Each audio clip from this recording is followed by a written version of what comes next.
Oh, hello, friends. Happy Friday. Happy Sagittarius New Moon, if that is the what you're joining to hear about. Sorry, I was just talking to my mother and like leaping in here.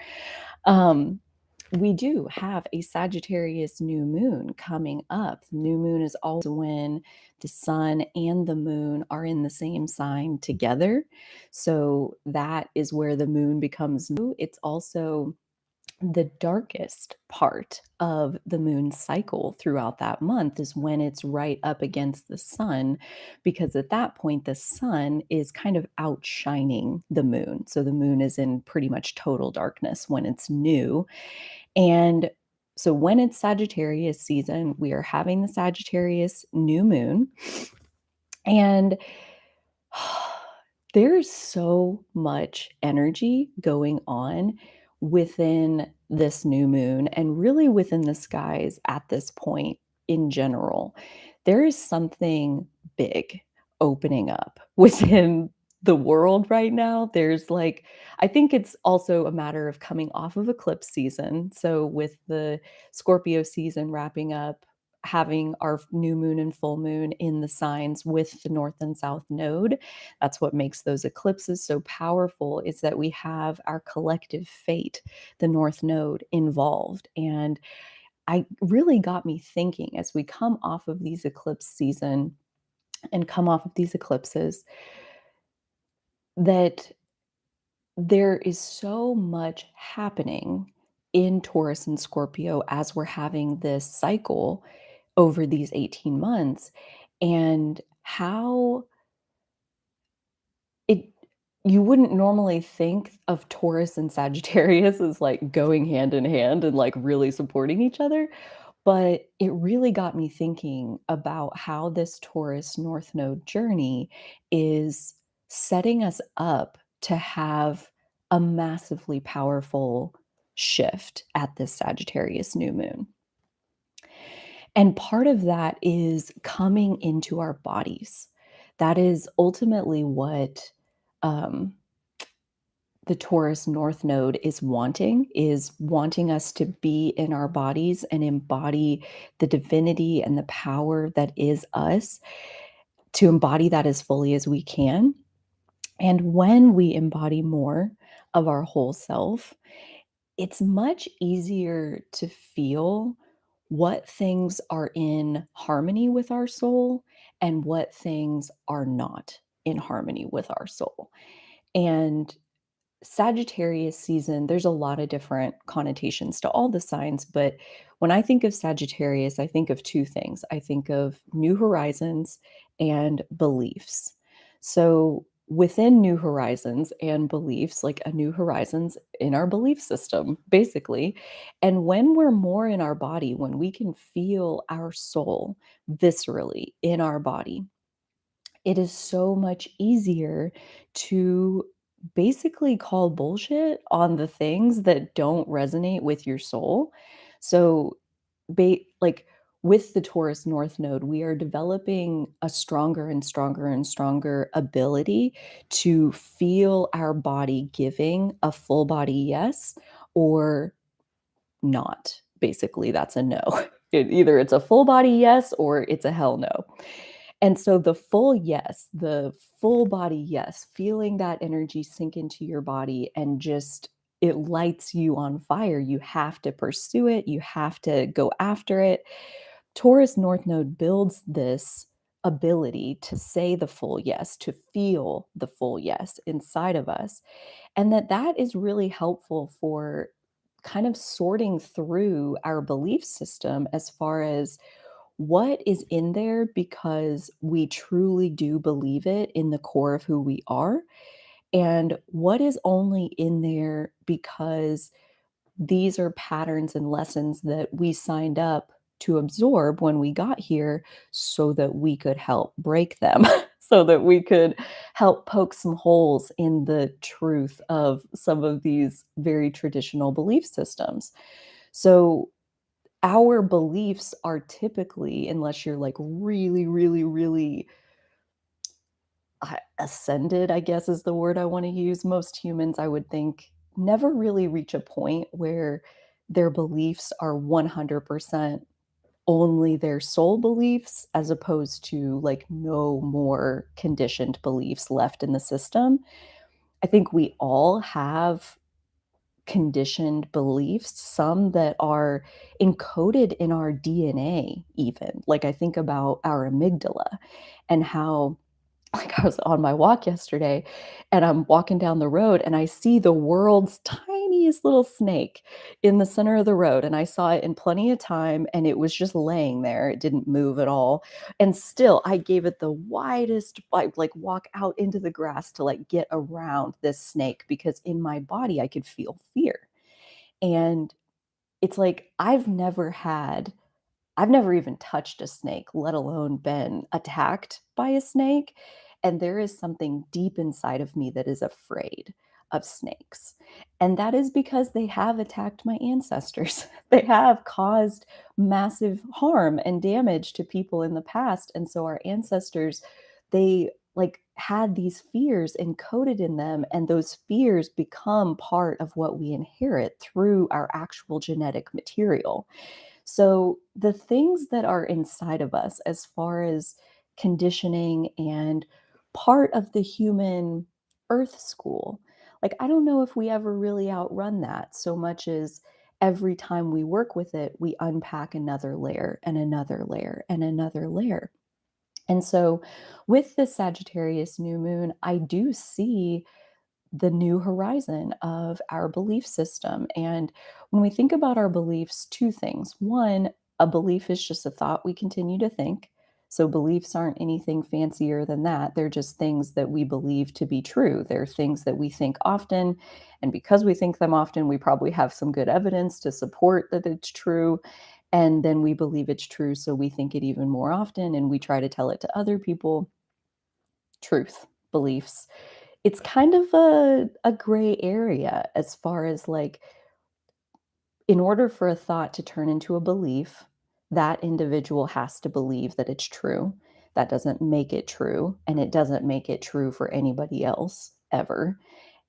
But it is important, like, even though we can't personally know, like, what is universal truth, like, we can't really get to the bottom, I don't think, of, like, what is the truth for every single person on this planet. But through this embodied yes, we can feel what's true for us. And that's where there's this concept of the inner teacher. Sagittarius is very associated with teachers and higher learning and understanding and new concepts and, again, new horizons, even if they're only intellectual. But I believe this is how I practice it within myself as far as like listening to the inner teacher. And when you have two competing truths, like this is true, but this is also true. But the fact that this one's true means this one can't be true, competing truths. So, how do you know which one is true? How do you know which one is more true? And that's a personal decision that everybody's got to decide, like, what is that tiebreaker kind of for yourself. But the way that I think about it, and this is also what Martha Beck teaches in The Way of Integrity, is that we know our soul's truth when it makes our body relax. We know our soul's truth when it makes our body relax. So when you feel your shoulders drop, when you feel the tension come out of the top of your back, when you feel yourself sigh really big, that's relief. And that is the indicator that you've moved a little bit closer to your own higher self, to your soul, to your inner being, kind of however you want to call that. So we know our soul's truth when it makes our body relax. As we take in everything, our body is saying yes or no to everything, to every single thing that we ever allow into our system. Our body has a response. And it really is a matter of, are we listening or can we hear? Like, I think if you do have a lot of Taurus energy or a lot of earth energy in general, like your body is probably just louder in general than if, for example, you had no earth energy. and you were like all air in your chart, for example, none of us are all of one element, but you get my example of like, there are ways in our wiring where some people's body is louder and can be more easily felt than other people's body. But all the time, our body is communicating with us and is giving us a message about what it is that we're experiencing. Either something is making us have greater tension or less tension. There really is no,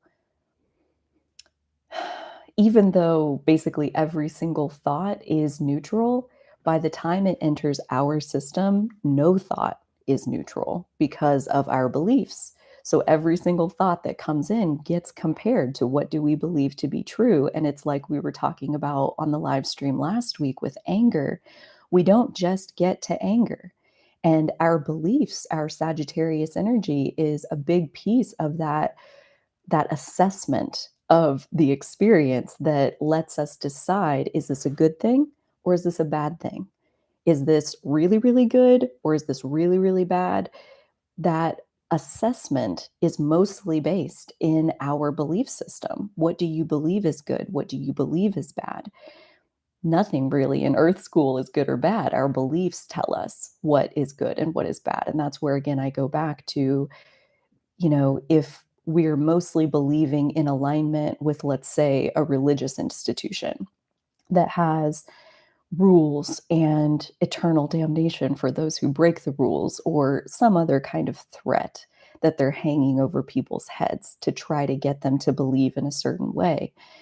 If that's been your experience, and then you come into contact with, let's say wanting to get a divorce or something like that, where if you hadn't had that upbringing, you might reach that crossroads and say, lots of people get divorced. Like, it's not that big a deal. We tried, we gave it our best. It didn't work out.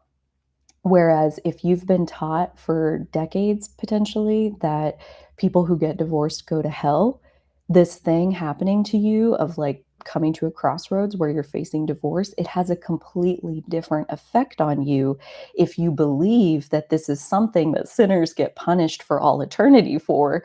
You're going to have a different reaction than if you don't have any beliefs one way or the other around divorce. It's just another event. We tried, it didn't work out, we move on. Versus like over here, there's a belief in these consequences. And so the things that we believe in, the consequences that we believe in, they really do shape our reality. And with this Sagittarius new moon, there is Mars in Gemini that has been there for a couple months already and is gonna be there for several more months as it finishes up its retrograde and then turns and finishes its last pass through Gemini. But it will be retrograde during this new moon in Sagittarius, and all of these Sagittarius planets will be opposing this Mars retrograde in Gemini. And with that, Gemini, like the two ends of that spectrum, Gemini and Sagittarius, Gemini is questions. Gemini is an open sponge. Gemini wants to know everything. Gemini has in its highest frequency, the open mind to like literally learn about everything with no bias towards like a good or bad piece of information. They just want to know it all. So taking in everything from the environment around you, very open and non-discriminatory against information, just wanting to receive all of it. And on the other end of that is Sagittarius, where that is where we take all of this information that has come in to our inner world and we decide for ourselves. The Sagittarius process is to decide for ourselves, what do you believe is true? What pieces of this match and are worth holding on to and worth repeating and worth, aiming my ship at that distant horizon, aka believing that something is true, means I'm headed there. I'm going to manifest it. I'm going to get my evidence. That's law of attraction's promise to us all. So questions versus deciding between all the options on what is it that you do believe for yourself. So Gemini is that formless side. It's the chameleon. It can adapt and it takes in lots of different viewpoints. It can change up its face so that it can reflect back with the audience that it's with. Very detached from identity in that way. It can kind of blend in with everybody. Sagittarius, on the other hand, is a fully formed physical creature and a highly unique one at that. If you're if you're well into your healing and you have been doing this work of letting go of the cultural beliefs that do not serve you, aka, well, this is a piece of it, is like deciding what does and does not serve you is a very personal experience. Like going back to the how do you break the tie when you have two competing truths in front of you? Each person is going to have to decide that for themselves. But same as back then, the way I practice it is the ones that hurt me do not deserve to be true. They don't they don't get to live in my belief system, like, if they hurt me. But if they feel good, if they feel accurate, if they feel like things make more sense now because, "Oh, now I get it, now I understand," that is a belief that I keep around and I remind myself of it over and over and over again because it feels better. And this process of letting go of those cultural beliefs so that all that's left are the pieces that truly do resonate with your soul. That's where I love the figure for Sagittarius is a centaur. So half man, half horse, some kind of unique creature, very rare creature. And I think that is an awesome metaphor for kind of what all of us turn into if you really do purify your beliefs down to what your soul really does think and want and feel and desire. And if we're listening to our body is guiding us to that in one giant game of hotter or colder. And that we are all part human and part divine. And within our belief system, I think we can find representation of what our human experience has been. And the more that we do this Taurus North Node practice of getting into our body and listening for our inner teacher to speak to us through relaxing our body, the more our beliefs line up with the divine, the more we can feel the fear mongering and the hatefulness in some of the traditional belief systems on this planet. And when we can feel that really gross feeling energy in our body, it becomes really clear that, of course, God doesn't hate anybody. Like, of course, that there's nothing you can do to break God's love for you. Like, this is my example of when somebody tells me that if you're gay, for example, like, hello, if you're gay, God doesn't love you. Like, I live down the road from the infamous, gosh, what are they even called? Better that I don't know their name. Don't no need to add momentum there, but it's pretty infamous group whose message is that God hates gay people. And when I feel that in my system, it makes me sick to my stomach. It literally like turns my stomach. My stomach gets nauseous when I think about the hate that these people feel over the actions and the choices of completely sovereign individuals. Makes me want to throw up. It hurts me. So that's how I know that God doesn't hate gay people. That's how I know that God loves us no matter what, because when I believe that, it makes me smile. It relieves me. It doesn't make me sick and afraid of, oh my gosh, what's going to happen? I'm terrified now. I'm anxious. I'm worried. Like, when you get a hold of something like that that does that to your system, you know that you're dealing with a man-made something. You're dealing with a man-made misconception of what's really going on here if it hurts you. That's my rule of thumb during Sagittarius season. I think it's worthwhile for each of us to kind of reflect on, how do you decide what's true and what's not? What's worth believing in and what's not? Again, it's a very personal decision to each of us. Going back to Gem and Sag, Gemini gets to slosh around in the buffet of the variety of life taking it all in with joy and curiosity. Gemini is having a ball, getting to learn about all the different details and pieces of information. Sagittarius is the refinement and reduction of the buffet into a well organized and personally satisfying menu of only the best of the best. Yeah. It's like our ears can never stop working. Gemini is very much related to ears. Like it takes in everything.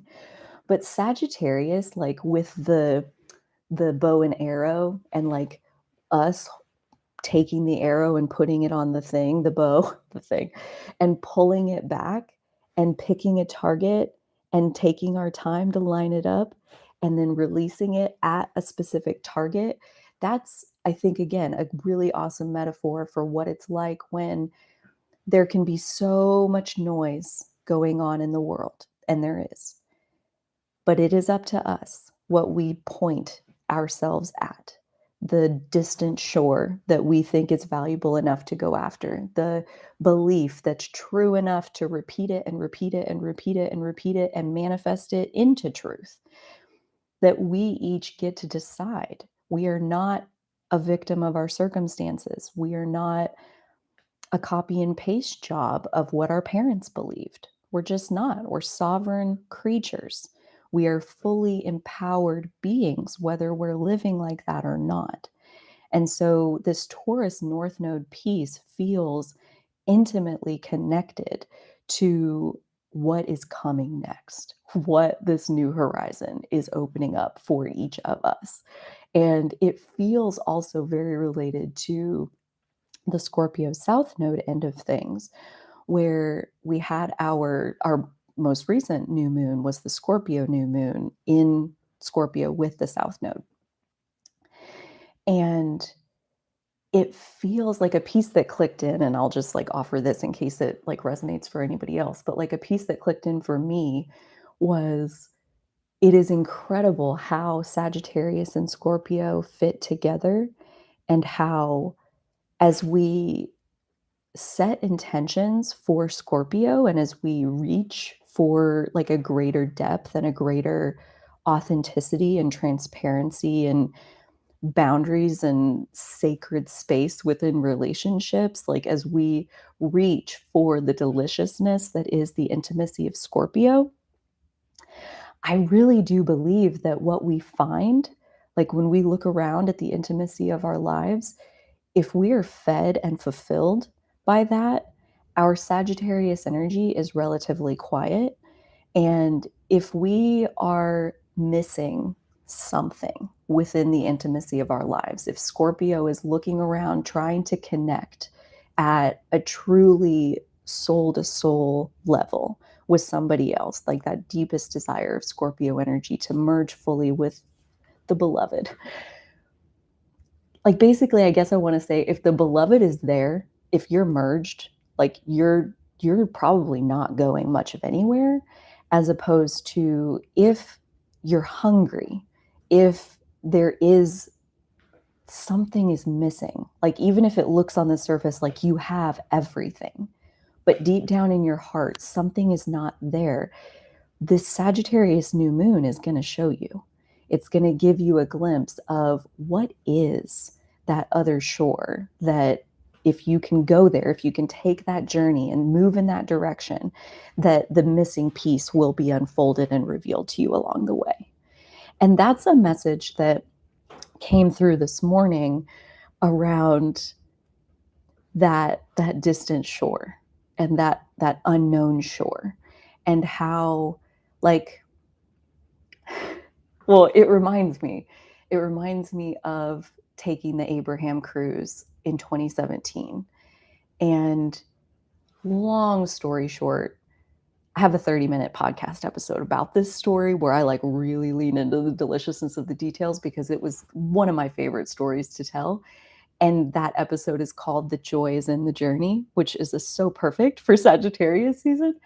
But it reminds me of that because my intention was like basically I got this vision, very Sagittarius, very glimpsing the the unknown shore, the new adventure, the new journey. What are we seeking? All Sagittarius things, visionary. Um, and I got this vision of being in Abraham Hicks's hot seat on stage in front of the whole crowd. And I was talking to her face to face.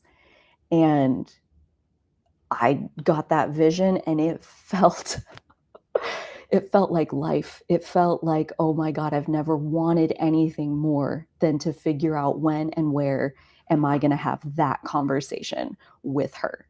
And so I get on her website and I'm looking at her dates and her travels that she does and all the different options that are there.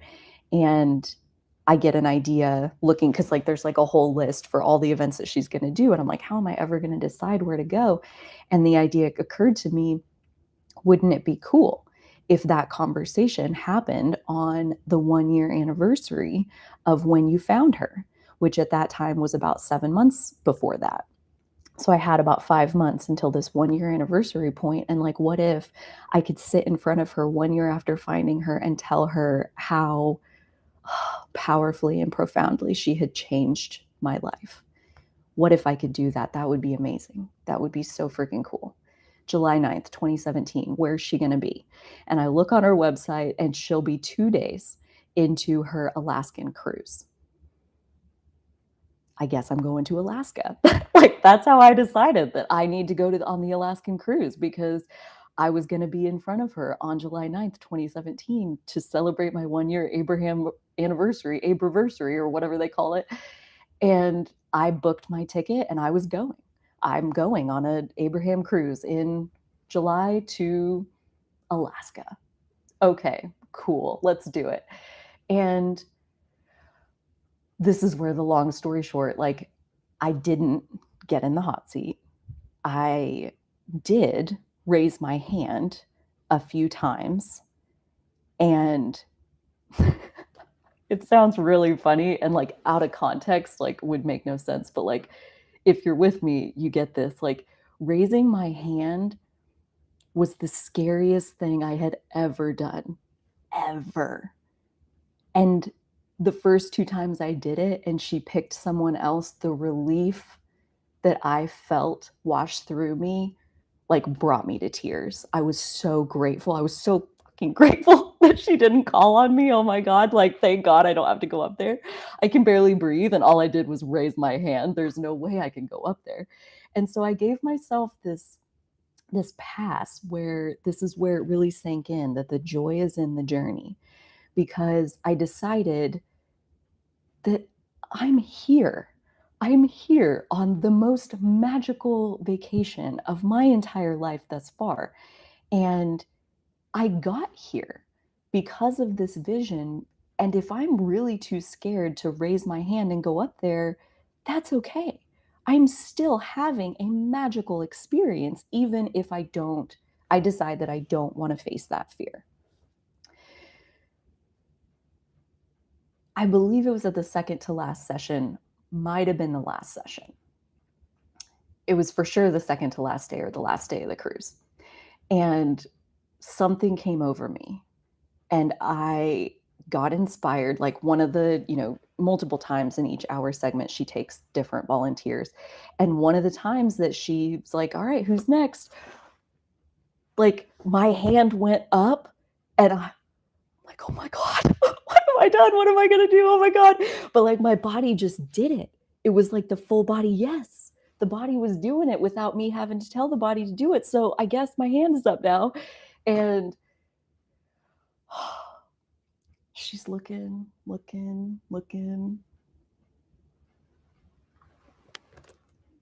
And she points. And my stomach fell out of my butt. I swear to God, it was like on the floor behind me.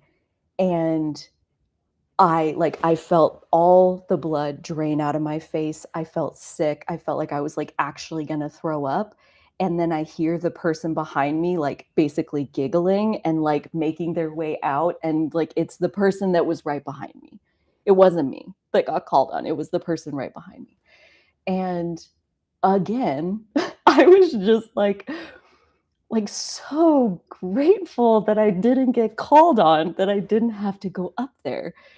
And that was like, the last session or whatever, kind of the opportunity to be in the hot seat, to talk to her, like that ship sailed, that door closed. And it really just like sank in those last few days of the cruise where I wasn't really trying to get in the hot seat. And then for sure, when I tried that one last time, and then again was so grateful that it didn't work out for me, which really felt like it was working out for me, it just made so much sense that the joy is in the journey. The journey is what's joyful, not the destination, not the unknown shore across the ocean. The journey is the thing. So maybe, and this is the piece that really wanted to come out this morning, is like maybe when we get a glimpse of an unknown shore, a faraway vision or place where we think we want to go, we think we want to seek in this direction. That in a nutshell, thank the vision for the boost, the invitation, the fuel to like catalyze and start the journey. But as much as you can, let go of the final destination, the final outcome that you think you're seeking. Because more often than not, the final vision is not the thing. The journey that you go on, because you can see the vision of the final thing, the journey is still the main thing. So that's where Abraham Hicks says a lot, like you can't get to a happy destination with an unhappy journey. So if you're, like let's even say you're trying to build something like your spiritual business, or you want to share your spiritual gifts, or like move forward on that path of like living your purpose. If you're doing that and you're pushing in a way that feels uncomfortable to you, that is an unjoyful journey. And rather than figuring out which destination I'm supposed to be getting to, or which destination is the right one for me to go towards at this time, it's like part of Sagittarius season can also be practicing your traveling, practicing having joyful journeys. You can have a joyful journey from the chair to the bathroom to go pee. You can have a joyful journey driving in your car to go to the grocery store. You can have a joyful journey going to the post office to mail a letter. Like having a joyful journey is a talent, and I won't even call it a talent. It's a skill. It's a skill that can be practiced. It's a skill that again comes back to our mindset and what we believe to be true. What like a good example of that, like if you think that, oh well, this is my flight and I'm trying to land in Brussels by tomorrow morning at 9 a.m. and my flight has been delayed. Is that a good thing or a bad thing?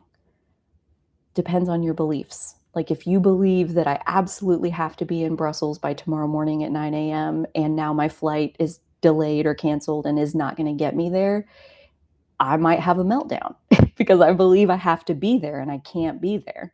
That sucks. That's a huge gap, and we're feeling it, feeling the tension of that huge gap between what we think we need to happen, what we believe needs to happen, and what is actually happening. As opposed to having a joyful journey, I think the skill a lot of times is unfolding it one step at a time, you know, letting go of the outcome, letting go of that distant shore, meaning my intention is to go to Brussels for tomorrow morning at 9 a.m. But if my flight is canceled and there's no physical way for me to get to Brussels for tomorrow morning at 9 a.m., I guess I'm not supposed to be in Brussels. Like, I guess I really am meant to be here. Otherwise, I would be there. That's my beliefs, is like things are always working out for me. And that's a really good one as far as like how to be a joyful journeyer, is to believe that every single experience, every single moment, every single delay, every single backward step on your path is part of your divine protection, part of you manifesting exactly what you want. More than that, exactly what you need in this moment. I think that's part of kind of the shadow side of Sagittarius is dogmatism. And if we apply that to this new horizons, metaphor analogy, it's like that dogmatic, that fixed, rigid view of I have to have this. And until I have this, I can't be happy. I'll be happy when I get to this. And that belief is what keeps us unhappy because we think that we're going to get to the happiness when we get to the destination where the happiness is. And the happiness can only ever be in the journey. The joy is in the journey. The joy is in the journey. I think that's what I'll call this live stream, the header. The joy is in the journey. And again, I think the bottom line is that we can practice having a joyful journey no matter where we are, no matter who is with us. Like I said, one of the joyful journeys I practice is when I need to go to the bathroom. There's like 30,000 times a day. And I practice like being in my body, like walking, like feeling my hips, moving my legs as I move my body easily, effortlessly, basically, to the toilet in plenty of time to relieve myself in full dignity. If you've ever spent much time with, an older loved one who has a hard time with their mobility, such that going to the bathroom is like, one, it takes forever to get there, and two, you hope you make it. Otherwise, there's another mess that your caretaker's gonna have to clean up. Like, there is so much joy in our simple movements day to day. Sagittarius mostly is talking about like bigger travel, bigger adventures, stepping outside our comfort zone, taking a new adventure. But I think for some of us, the new adventure could be being inside our body as opposed to not, like that's a whole different way to move through the world, listening to your body telling you yes or no, telling you, yes, go there and get this thing so I can eat it, telling you, no, don't go there. I feel anxious or tired. I don't feel up for that right now. Your body is giving you everything you need to know. And so, this new horizon, this new adventure, this new shore that some of us are trying to get to feels like the Taurus North Node thing of embodiment. We can kind of have that adventure right inside of ourselves.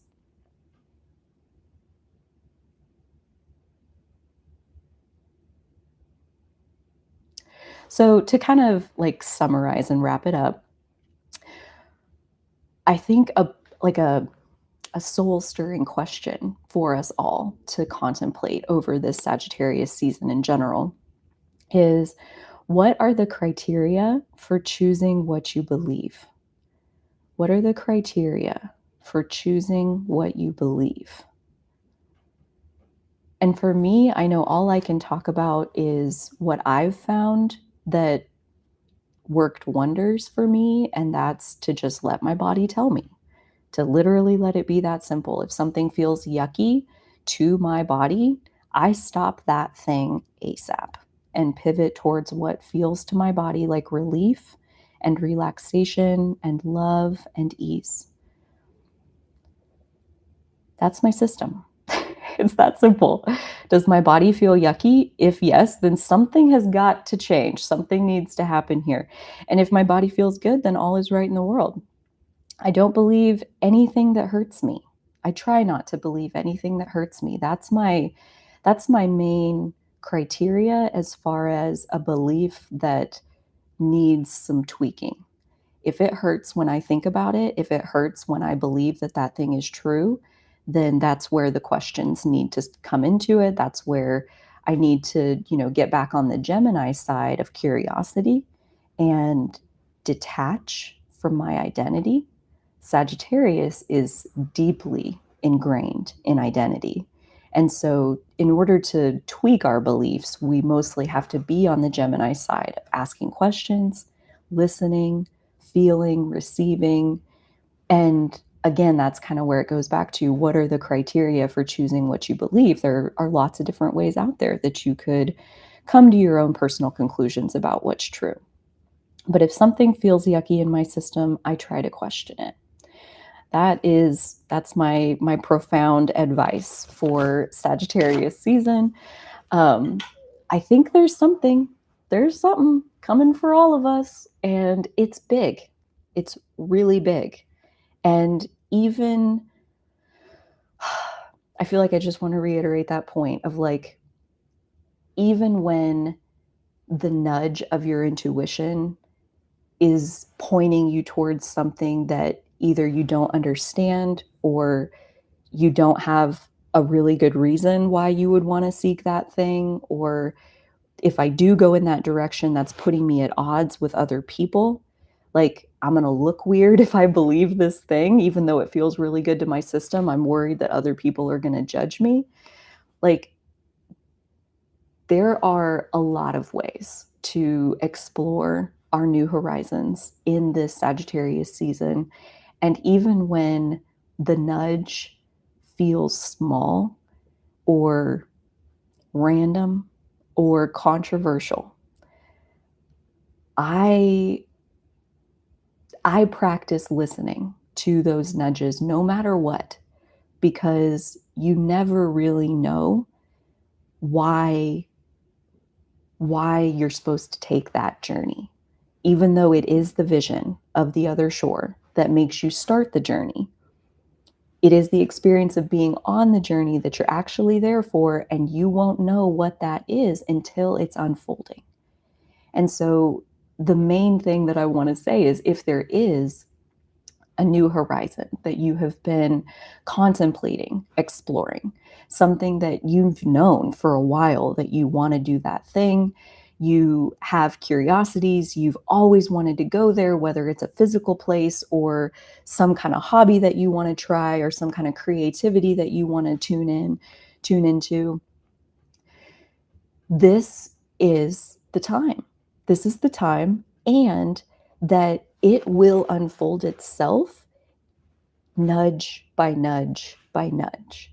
And if you can start any journey, like if you can get a vision for what's exciting, what's fun for me to seek, and you start that journey, as you go, there's another vision, and there's another vision, and there's another vision leading you in different directions. And again, none of those outcomes are the real reason. The joy is in the journey.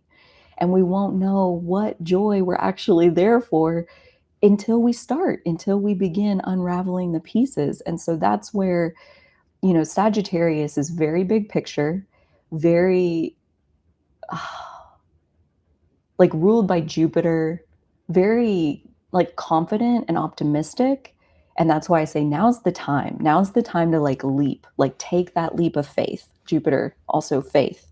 Um, where if you wait until you're ready, if you wait until you feel prepared to like, okay, so I'm going to go to that shore and this is the route that I'm going to take there and I'm ready because I'm going to face this and so I have this tool. Like that's Virgo's territory as far as like preparing all the details and the tools and the plans and all of that. Sagittarius is more like, hey, that thing looks cool, let's go. Sagittarius is like your friend calls you on the phone and says, "Hey, do you want to go with me to Japan and like one other country here in like a week?" Yeah. Yeah, I do. Okay, I'll come over tomorrow and we'll buy our tickets. Sweet. Just go, because you really don't know. The other country doesn't matter. Oh, well, I've never been to Japan. I don't speak Japanese. Doesn't matter. Go, because the reason that you're there has nothing to do with the distant shore. And if you wait until you feel prepared for like what you're going to do when you get to the distant shore, like if I had waited until I felt like totally confident to talk to Abraham, to raise my hand and like get on stage in front of Abraham, and like waited for that before I was like gonna enjoy my cruising experience, or if I saw that cruise as a failure because my original vision like didn't come true, or like I didn't really want it to come true. um yeah, like that would have been a real bummer and would have really tanked that whole experience and would have prevented what came at the very end of that cruise, which was as It was the last like, the very last day where at, like, 6:30 AM, they dock and you can start getting off in Seattle. Um, I the universe worked and put the pieces together so that I would have got off at 6:30, but I didn't. I got off closer to 10:30, and all the pieces got arranged for me to have that delay. And then at 10:30, when it was our turn to get off the boat, off we go, and we're walking down the gangplank right behind Esther Hicks. I stood face to face with her in baggage claim off the ship on that last morning, and I got to tell her thank you, and she told me thank you. I got to have my face to face conversation with her, not in the way that it was in the vision. I didn't ever get to the foreign shore of sitting in the hot seat and being on stage in front of all the people. As it turns out, that part that I was so afraid of, I did not want to do it, wasn't even necessary. Wasn't even necessary. No way in hell could I have had a vision or an expectation that I would get to have, like, real life face-to-face time with Esther. There's no way that I would have believed that enough to even go on the cruise, and so I had to see the vision of me in the hot seat. That was believable. I thought, I could probably do that. I could totally do that. Then I get there, I'm, like, totally chickening out. I didn't even need to. That wasn't the point. The vision was not the point. The foreign shore, it's not the point. The journey is the reason that we go. And we'll never know what the journey holds for us until we take step number 1, and then step number 2, and then step number 3. And it goes on and on and on. And it will go on and on and on. And so this chapter of Sagittarius season is about the horizon of, like, where have you been before? Do it this way. The horizon of where you've been before, and then being able to see this new shore, this, like, distant place that's beyond anything where I've ever been before. And because I can see this and I'm so inspired, like, ooh, maybe I do want to get out there. I leave the known shore. I leave my comfort zone of what I am safe and held and cocooned in this safe shore where I know everything. I've mastered these lessons. There's no surprises around any of the corners. But I really want this vision. This vision of this thing is so pretty, so beautiful, so enchanting. And that's where, again, Sagittarius can be very restless. And if you look around in your life and you're hungry, Sagittarius season is going to bring that out. Sagittarius is going to bring out the seeking in terms of finding the missing pieces. We're not meant to just live with pieces of ourselves missing. We all came with Sagittarius energy installed so that we had programming that could help us find any of the pieces that were missing for the journey that we came here to live, the joy that we came here to have, thanks to the journey that we came here to live. So I hope that this has been helpful. I would love to hear from you below as far as, like, what distant shores, what new horizons, what adventures are calling to you? What thing have you always wanted to try or thought, I really do want to do that, but everybody's doing that. I heard that this morning as I was thinking about my own new horizon of, like, there are so many people doing that. And almost like instantly, my higher self was like, but they're not you. They're not you. And the journey that you have as you do it will be as unique as you are. So even if it looks like the foreign shore is crowded, you never know where that journey is taking you. So take a step off the beach, or 2 or 3, or get in a little rowboat and, head across the ocean. You'll never know if you never try. With that, I am going to hang out for a little while and talk to the chat. So excited. One of my favorite parts of the live stream. And yeah, would love to hear from you on what is calling to your soul. What piece is ready to make its way into your world? It's been long enough wanting that thing. You can have it. Go get it.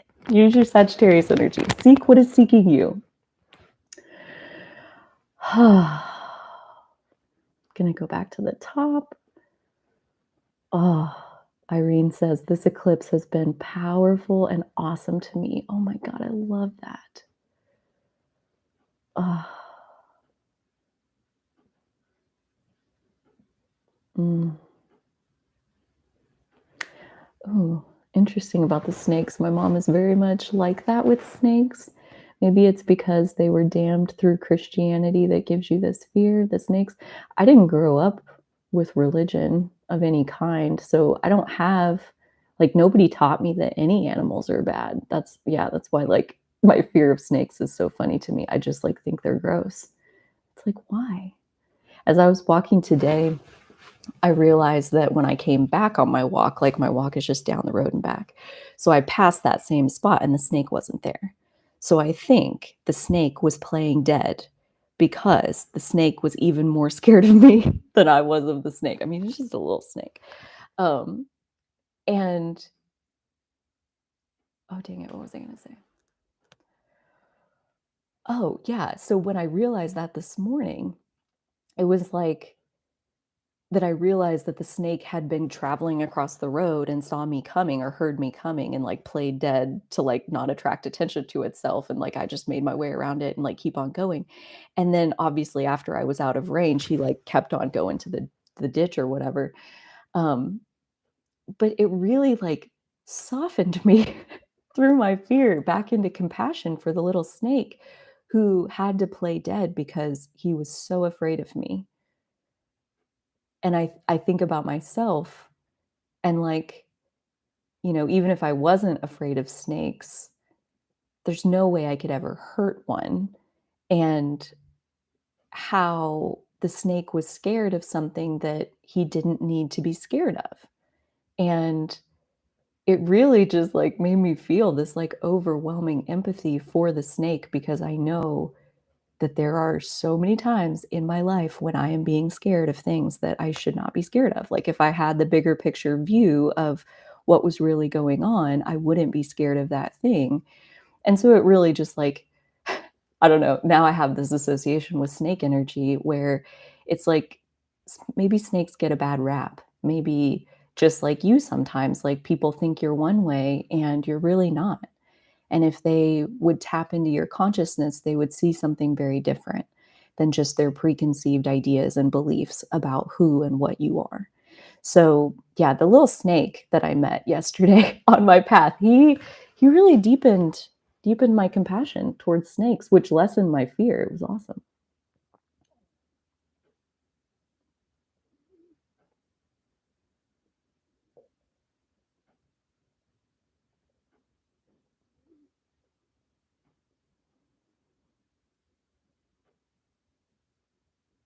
Oh, interesting.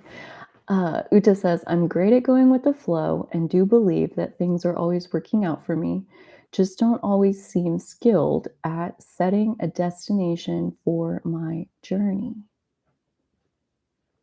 That's where I would go back to, yeah, like joy in simple movements, Taurus medicine, like the journey to the bathroom, the journey to the grocery store, the journey to show up to the live stream, the journey to, I mean, we're taking journeys all day, every day. And believing that we're not on a journey is part of what keeps us from having fun on the journey that we're always on.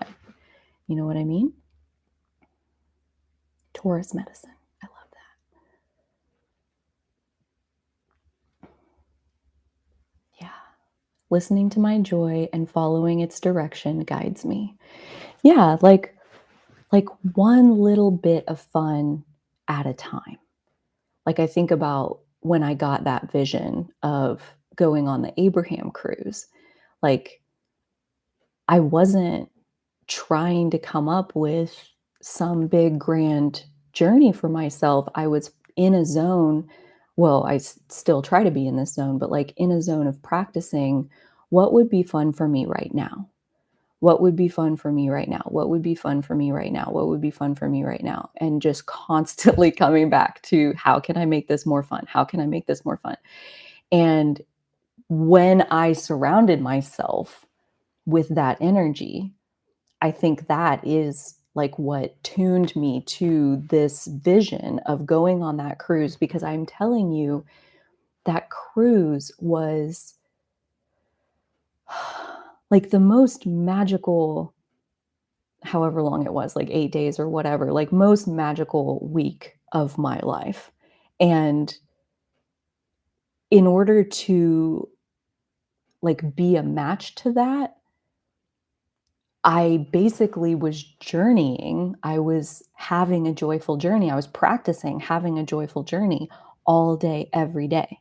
So then when I did get on the ship, I was just being me. I was just like doing the thing where I listened to what would make this more fun? What would make this more fun? What would make this more fun?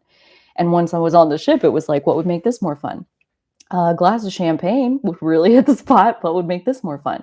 Ooh, I want to go sit behind that curtain over there and like close the curtain and get in behind it where I can like have my own little cubby with the window. What would make this more fun? Well, I can hear music. I think the live music started down below. I think I'll go down there and listen to it. And that's how I moved on the cruise ship, was how could this be more fun? How could this be more fun? And so having a magical adventure isn't so much about like one, like, all of a sudden it's July 7th and it's time to go on the cruise.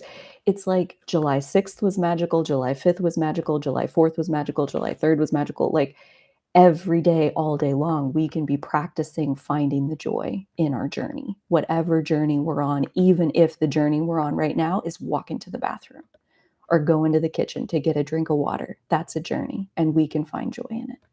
So that's where, again, I think like the Taurus North Node is opening something up as far as like exploring these new horizons in new ways, where like we go back to that contemplation question of like, how do you decide what horizons are right for you to seek? Your body tells you they're the most fun ones. So again, it's like you got to tune in to the fun in order to find like turn by turn directions towards where are the grand journeys that you're, when you look back at the end of your life, it's easy to see that you took a few of those, but while you're in the middle of it, it very rarely feels like a grand journey. It mostly feels like I'm pretty thirsty and I could use some water. So, like, whatever is causing you to take your journey, um, I do think it's possible to find joy in it, find the magic in it, find the inspiration in the timing. Oh my gosh, that's so fun. And another good example of how fear plays its part so perfectly. So yesterday, I do believe, um, yesterday, I went to town because I wanted to go to Taco Bell. I really wanted a chalupa. And that was my vision. That was my foreign shore, that I need a chalupa right now. And so I did my thing at home where I think about like, how is this outing going to be fun for me? And one of the ways is that I'm going to go to the bathroom. So I don't have to go to the bathroom while I'm out. Man, that definitely sucks the fun out of it. I'm going to get myself some water. So I did all these things before I ever left my house. And then when I got in my car, as I was driving to the end of my driveway, I got this sense of fear that was like, I think there's either gonna be an accident or there's gonna be like a cop is gonna pull me over for doing something wrong and I'm gonna get a big ticket. Like I just had this fear that like this is not a good idea. This is a bad idea. And I, like, was already to the end of my driveway, and so I told myself, like, "Okay, I'll just go out here to the corner and, like, turn around and just come home because, like, I'm not dealing with this. I'm whatever this fear is, like, whatever this nudge is, like, I hear you, and I'm not gonna go." And as I drive out to the corner, this and I'm, like, going really slow because all I was gonna do was turn around and come back. This idea comes to me, this inspiration comes to me that says, it'll be okay if you take this other route. Like, basically, my dread was on the route that I normally take to get to town, and the inspiration that came was, "You can go this way to get there, and it'll be okay." And I was like, "Oh." Cool. Yeah, I can totally take that route. And so I come up to the turn where either I'm going to go straight on my normal route or take the turn. And I had totally forgot.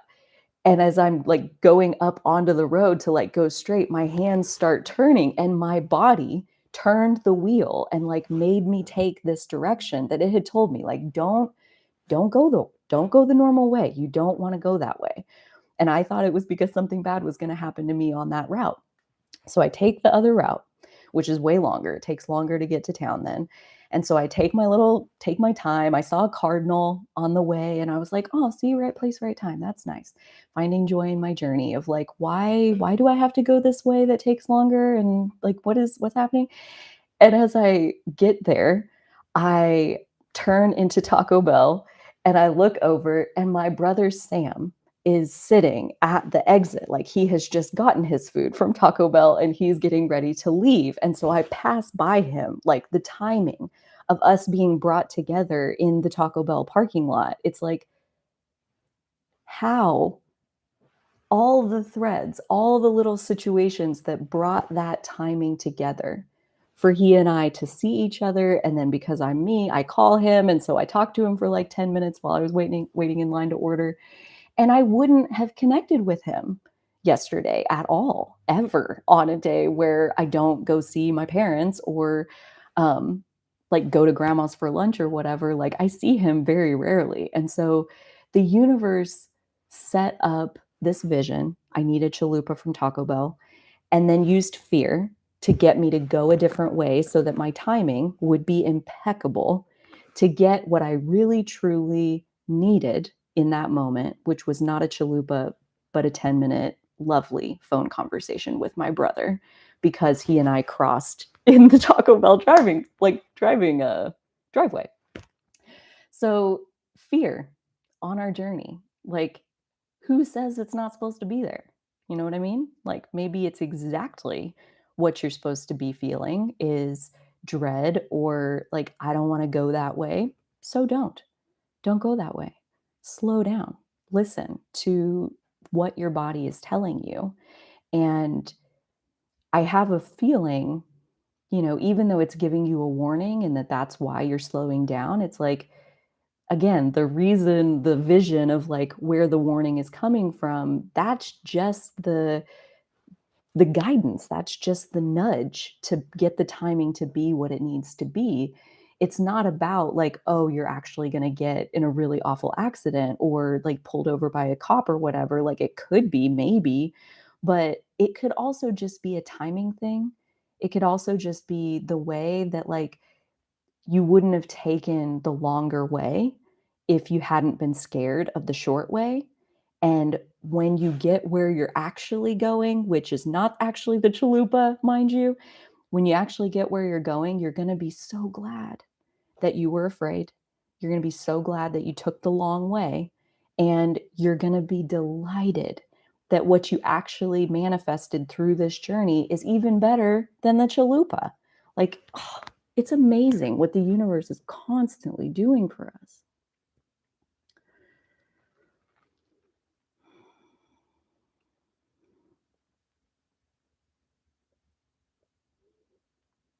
Mm, yes. Yeah. Irene says, it's in my chest space, the compass. I love that. Yeah.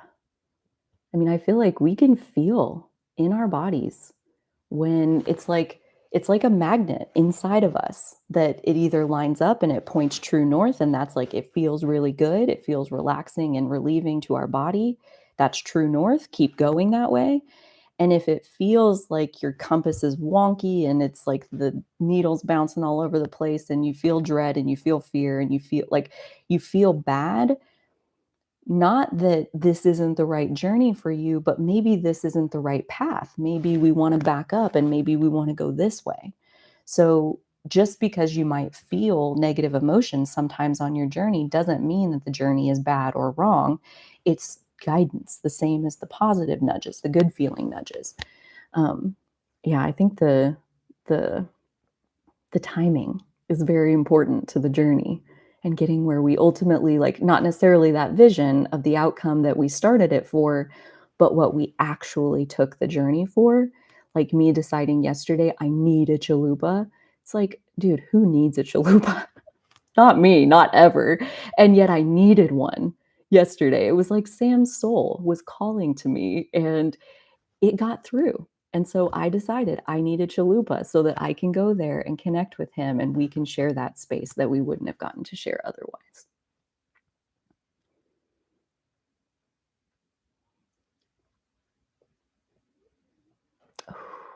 More Sag friends. Yes, yes, please.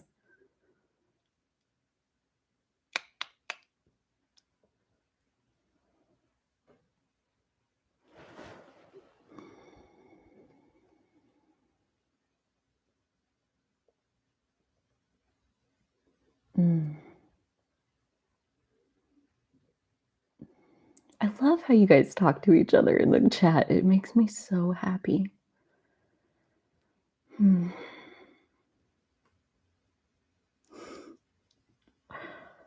Oh.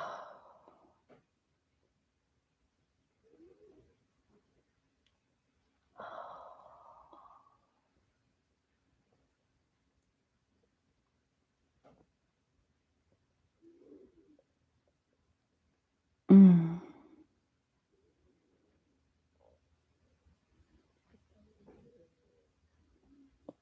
Yes. So thank you, Maddie, for responding to Irene about the coaching program. My intention is to offer the coaching program again um, in 2023. I'm not 100% sure on exactly when that will be, but I do want to mention the sacred circles that we have every fourth Tuesday of the month, where that's a Zoom that's open to anybody in the Patreon community.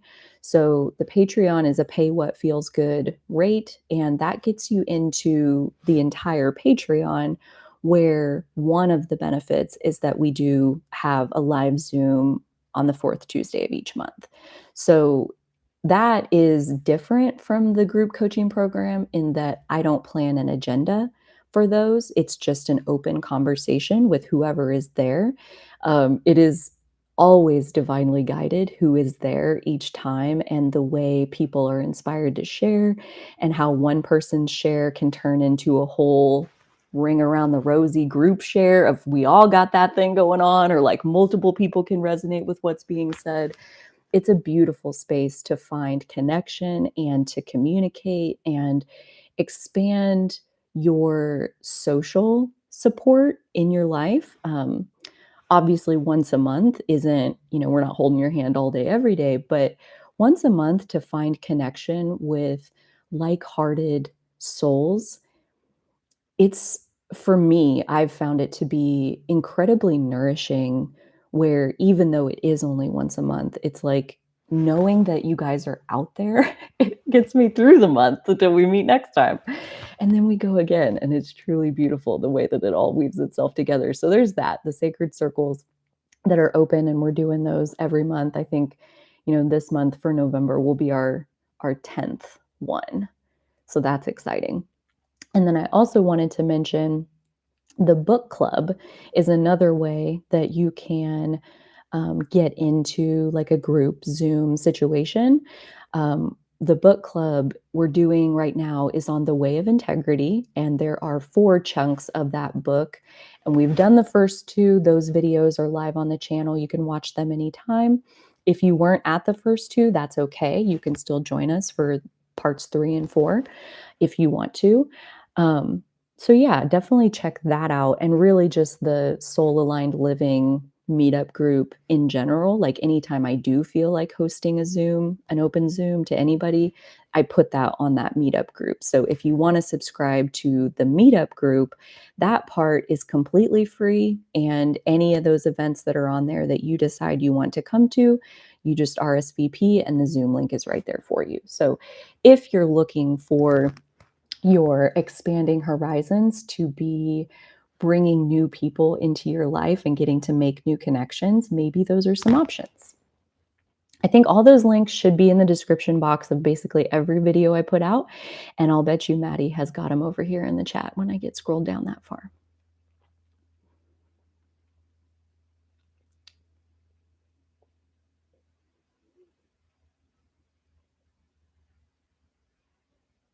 Mm, interesting.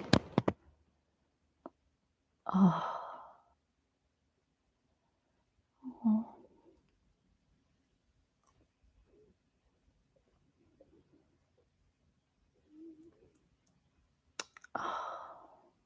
I seriously love how you guys talk to each other. But Eva, however we pronounce that, says, can I choose what to release and begin on the Scorpio Taurus axis? Scorpio ascendant wants to let go of fear in my personality. I want to release the ideas of failure, of dependence, my shame of being shunned.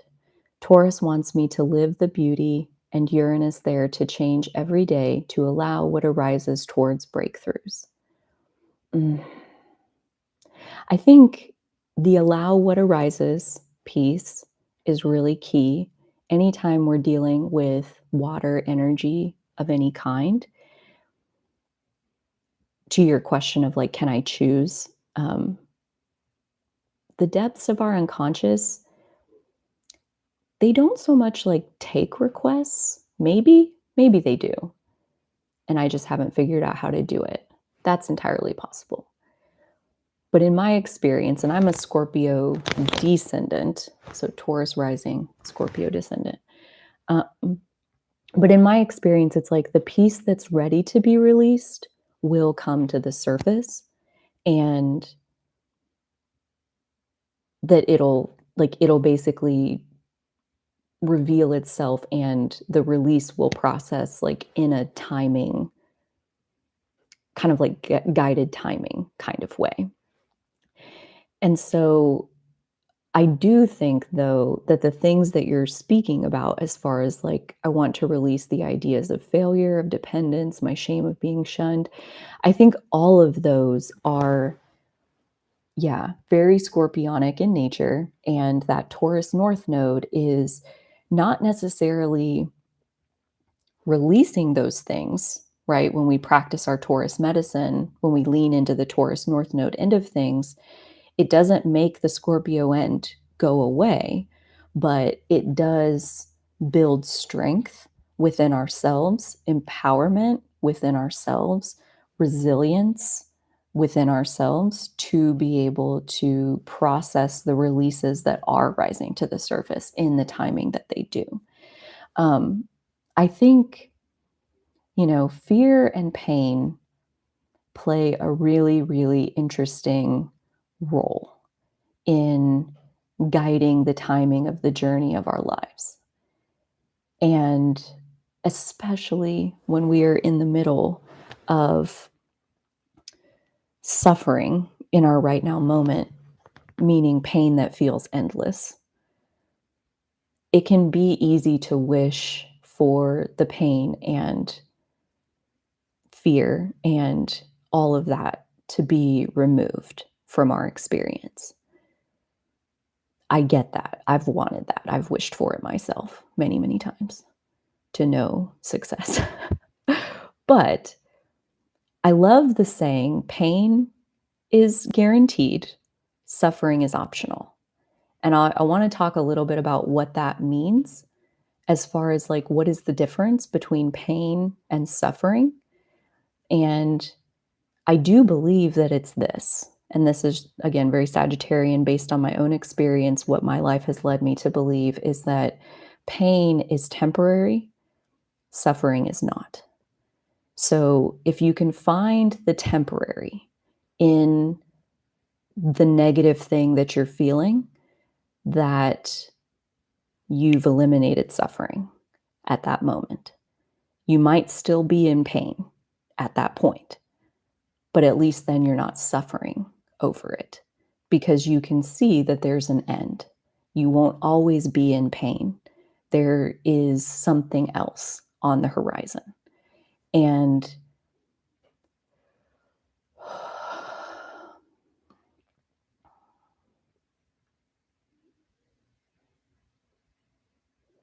I do feel like some of us are like, the new horizon that we're exploring is like the distant shore, the foreign shore, is this concept of pain is temporary and suffering is optional. So maybe the shore that's being left behind by some of us is this reality of suffering. Like none of us have to stay in that. And even the things that like Eva is mentioning as specific examples like fear of failure or codependence, those kinds of things. It's like a good example. Failure. What is failure? What does that mean? And I know it's easy, and I know this because I can see it in my own brain. Like it's easy for the ego mind to go, "Pff, I mean, failure is when you fail." Like it's like just it's that's common knowledge. Everybody knows that. Everybody knows what failure is. Like the ego wants to shut down the conversation because the ego wants you to believe that failure is real. But if we do the thing where we can get back on the Gemini side, where we can detach from our identity, when we can feel the way these ideas feel in our body, the idea that you can fail, how does that feel in your body? Probably pretty terrible, I would have to imagine. So bad that eventually you can't breathe because of how bad it's gonna be, this catastrophizing that can go on. But if we can detach from, like, detach even just a little bit back into that Gemini side of what is failure? What does that mean? What does it mean to fail?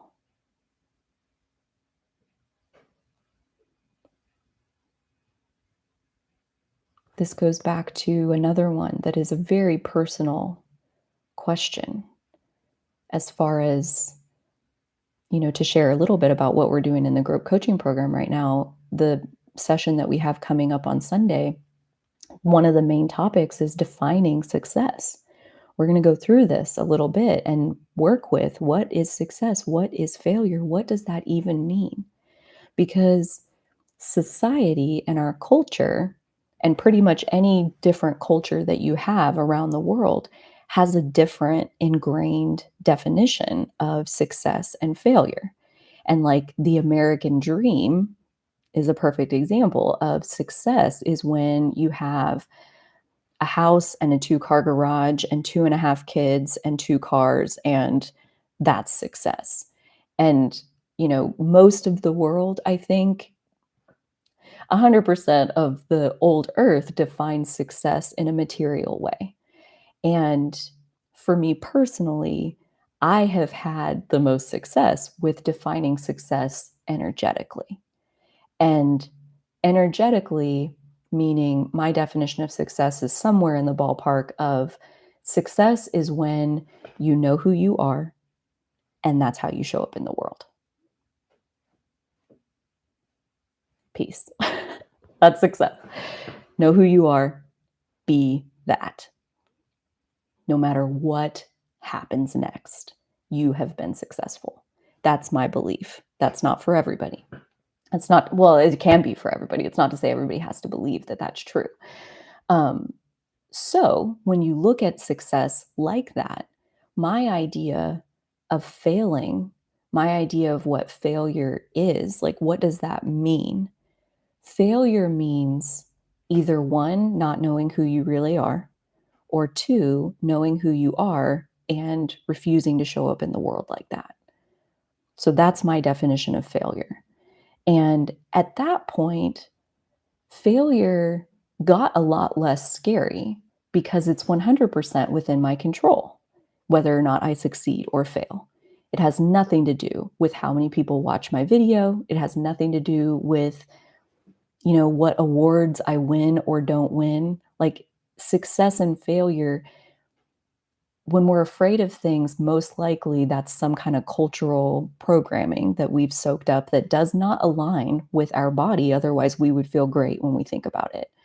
And so when things hurt us, whether it's a fear of failure or, I can't get divorced because then I'll have to spend eternity in hell, like whatever it is that you're believing that is hurting you, that's a perfect invitation for questioning it and possibly redefining, doing the Sagittarius thing where if you want to be half horse and half man, by all means, do it. Like, if you want to decide that success has nothing to do with material things whatsoever, and you want to come up with your own definition that helps you to feel uplifted and excited about life, do it. If you want to reframe failure so that it no longer haunts you, please do it. This is your life. This is what sovereignty is good for. This is what the Taurus North Node is helping us to do, is build up that sovereignty, to build up that embodied divinity, to be able to say, I am going to choose what feels good to me, period. And I'm not going to let anybody else tell me that I'm in trouble or should be scared about things that, if that doesn't feel right in my system, then I don't have to believe what they're telling me. There's a lot of people in the old earth making money off of scaring people. Fear is a powerful motivator. They figured that out thousands of years ago. It's a very profitable system. If you can just get people to be afraid, you can get them to do almost anything you want. And so this Taurus North Node period, this 18-month cycle that we're in, is us feeling our well-being inside of our body such that these outside random other voices in the world, they can't compete with the well-being that we can feel inside our body. And I know that when you're unraveling all of it and you're in the middle of a healing journey, like, it feels like it's just too complex to get out and around. But that's where the Taurus medicine is always right there for us with our breath. If you can take a breath, like, every new breath is a new beginning. Every new breath is a new journey. Every exhale is the end of a journey. We can find joy in any journey that we're taking, even if it's just from one breath to the next. And so that's where, the oldie but the goodie coping skill of, if it hurts you, if it's burning your hands, like if you're holding a hot potato and the hot potato's burning your hands, drop the hot potato. Go pick up some ice packs, something that cools and soothes and feels good. Put some balm on the burns and that feels better. Like, give yourself what feels nice to give yourself. And if it's hurting you, drop it like a hot potato as soon as possible. And yes, Godspeed on your journey and everyone's journey who is here. Thank you so much for hanging out with me. Mm.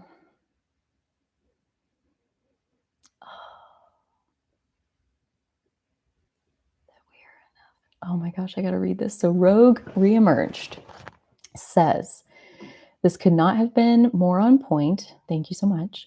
Aligns 1,000% to downloads we've been receiving for the past many years. Kept waiting, hoping, craving for someone to help. But apparently, our lesson is that we are enough and don't need anyone to save us. And most that I'm not pathetic and don't need to take crumbs. Calling in those who want to engage with us for all we bring. So, what you're saying about Sagittarius energy of jumping in, let's go, is often what has propelled us. Oh my gosh, yes. Like, if someone thinks that you're too much, I get the pain of that. And, social rejection is one of the things that humans fear most in Earth School. Like, out of all the predators that can kill us with one chomp, or the tiny little insects that all they got to do is like suck our blood one time and we die of some random disease, out of every single thing that could go wrong in this life that we've been given, social rejection is the scariest thing out there for human beings to face or to think about facing. And so when we're talking about standing in our sovereignty, when we're talking about seeking shores that are controversial, when we're talking about believing things that offend or upset other people, that is one of the most dangerous propositions that a human being can undertake is to put themselves at risk for being ostracized and socially rejected. So I think it makes a lot of sense that when we were younger and people told us that we were too much or you're too sensitive or you're too loud or you're too whatever it is, that we took that as a life or death situation because we thought that our connection to the group was life or death. And in Sagittarius especially, Sagittarius is a very like what's the word I'm looking for? Independent, um, solo, solitude. I think of like a monk in a cave for years on end, meditating and finding their own inner wisdom. Like it's where we retreat into ourselves. It's where, again, if you want to be half horse and half man, go for it. It doesn't matter what the other ones are doing. And if the other ones don't understand, that's where like part of what came through this Taurus full moon eclipse that we just had here very recently for me was kind of a reframing on my childhood and my upbringing, and where when I first started my spiritual journey, and really if you back up even like another 5 years before that, like when I left Kansas and moved to Texas thinking I am never coming back to Kansas, um, a big reason for that was the disconnection that I felt, my black sheep status in my small town, in my family, with my mom. Like, I felt like I didn't fit. And at the time, it was the most excruciating pain I had ever felt. And I was so mad, so angry with them for being so who they were, you know? And for making me feel like an outcast. I was so mad. And so I left and I went to Dallas where there's culture and there's, lots of people from all over the world, and I'll find my family, I'll find my soul tribe, like who needs them and whatever. And basically what I downloaded through the full moon lunar eclipse was this reframe on the whole thing. Like, again, the joy is in the journey. So the journey that I had in Texas, where basically I found myself, that was like the bottom of the bottom. It was like, rock bottom is what it's called, rock bottom, as far as like my pain and suffering, the suffering, especially the endless pain. That was the peak of that. And it was also like the beginning of my spiritual awakening, my spiritual journey. Um, I wouldn't trade it for the world. I I wouldn't give back my time in Dallas for anything, even though it was like the hardest and the best years of my life, really, until I got here. And now I'm kind of doing it again. But like, I wouldn't give that up. I'm so glad I went. But the only reason I did that, the only reason I had the courage and the fire to strike out on my own and move to Texas without knowing a single soul there, I was angry. I was mad at these people who didn't love me like they should. And because they didn't, because they hurt me, I went in a different direction. And that direction is the best thing that I've ever done in my whole life, was to leave Kansas and move to Dallas for 6 years. And the origin of that journey was pain. It's heartbreak. It's the only reason I went. The only reason I had the courage to go. I wanted to go. But if I had been like this still with my mom, I probably wouldn't have. I mean, I don't know for sure. Obviously, I'm not living that timeline, so I don't know. But like, I think about her and her mom. Like, my mom built a house next door to her mom and she goes and sees her every day, and that's, like, essentially what she does with her life is that she goes and visits her mom, and I could totally see myself building a house next door and going and hanging out with my mom. She's a really cool character, she's very funny, she's very lively, she's a great person, and she was an excellent mom, and the download that I got through the lunar eclipse was like, she had to hurt you every bit as bad as she did so that you would leave, because you were never meant to stay. And yeah, is that a good thing or is that a bad thing? If she hadn't hurt me the way she did, I wouldn't be sitting here talking to you right now. I would probably be sitting talking to her because she's my person. She was like my best friend my whole life, while I didn't have any other friends. And yeah, I had to like find out some shit about her that really broke my heart and pissed me off. Being mad at her was like one of the best things that ever happened in my life. Being injured by that emotional rejection by her is one of the best things that ever happened in my life. So I think there's space in this Sagittarius season with the Mars and Gemini present, that like option to get kind of on the observation deck, like detach from the thing and like give it the once over from that detached point of view. I think there's space to think about not only the journeys that we want to take going forward, but the journeys that we have already taken and all the things that lined up, all the doors that opened that let us go forward on our journey, all the doors that closed and pointed us, redirected us somewhere else, all the lovers who fell madly in love with us, and all the lovers who didn't want a thing to do with us. Every bit of it was guiding us, timing us so that we could be exactly where we meant to be right here, right now. I know I was always meant to be sitting here with you right here, right now. And in order to get here, I had to undergo some harsh treatment, some pain, a lot of suffering. I had to question my existence many, many times, and I had to decide for myself whether or not I wanted to be here. And when all was said and done, I do. I do want to be here. I believe that I'm alive for a reason. That was one of the very first beliefs that I solidified when I kind of had that spontaneous awakening where again I was like kind of at rock bottom, and instead of moving forward in canceling my existence, I went to therapy and decided that I do want to be here. I do want to enjoy my life. And I think about all of the times I made that decision. I made the decision to stay. All the pain that had me make that decision. Why did I need that?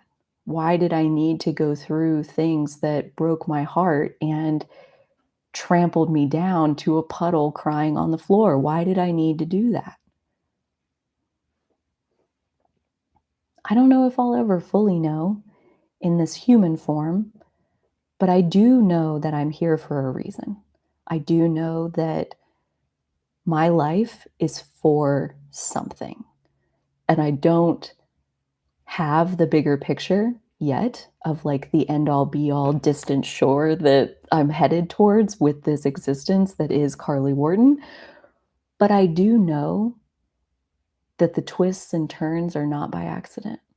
And when you drive into Taco Bell because you think you need a chalupa, and there you see your brother and he smiles at you and you get to talk to him on the phone, like those little turning points all along the way, they happen all the time. Those little blessings of being led in one direction by something and then finding some kind of treasure along the way happens all day, every day. And finding those, like I said, it's a skill. Being a joyful journeyer is a skill. And we don't have to be anywhere but inside of ourselves. We're kind of, our life is the journey, basically. We're always on the journey, all day, every day on the journey. And it's as joyful as we can stand to make it.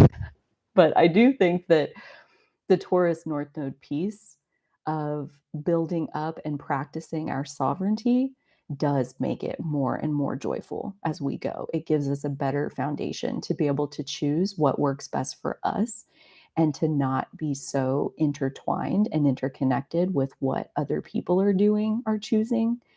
Um, yeah, Taurus, where we can connect to one breath in, one breath out.